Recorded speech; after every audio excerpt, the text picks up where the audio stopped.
Bank একাউণ্টত কুটুম কৰি দিয়া 10,000 টকা। আচ্ছা 10,000 টকাটো পাই গ'ল, মই কৈছো তেতিয়া পাবই। পোৱাৰ পিছত গিৰিয়েকক কোনে কোনে টকাটো দিব? হাত ডাঙৰ। গিৰিয়েকক কোনে কোনে টকাটো দিব? হাত ডাঙৰ।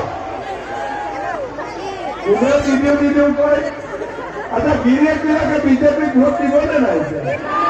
দিব। আকৌ যদি কয় যে ৰাষ্ট্ৰপতি বাইদেউক দিলে আমি ভোট নিদিওঁ বুলি, ঘৰত আপোনালোকৰ কথা চলে নে গিৰিয়েকৰ কথা চলে? গিৰিয়েকৰ এই ভগৱান তেতিয়া গিৰিয়েকৰ যদি বিজেপিক ভোট নিদিয়ে কি হ'ব? আপোনালোকে পাৰিবনে নাই বুজাব? দিব, ভোট দিব। আচ্ছা মই এটা ভাল বুদ্ধি শিকাইছো। এতিয়া ৰাষ্ট্ৰপতি বাইদেউ টকাটো আহিব, অহাৰ আগতে ৰাষ্ট্ৰপতি বাইদেউ টকাটো অহাৰ আগতে মই আপোনালোকক কৈ দিম 7 দিন আগতে, আৰু 7 দিন আগৰ পৰা আপোনালোকে গিৰিয়েকবিলাকক খুব গৰম কৰিব, গৰম ভাত খুৱাব, হ'ব? তেতিয়া আৰু গিৰিয়েকবিলাকেও বেয়া নাপায়। এতিয়া মই এটা ভাল কথা আপোনালোকক ক'ব খুজিছো। যেতিয়া 10,000 টকাটো পাব, এই 10,000 টকাটো একেলগ কৰিলে গ্ৰুপত 1 লাখ টকা হ'ব। হয় গ্ৰুপত খৰচ কৰক, নহলে নিজে খৰচ কৰক।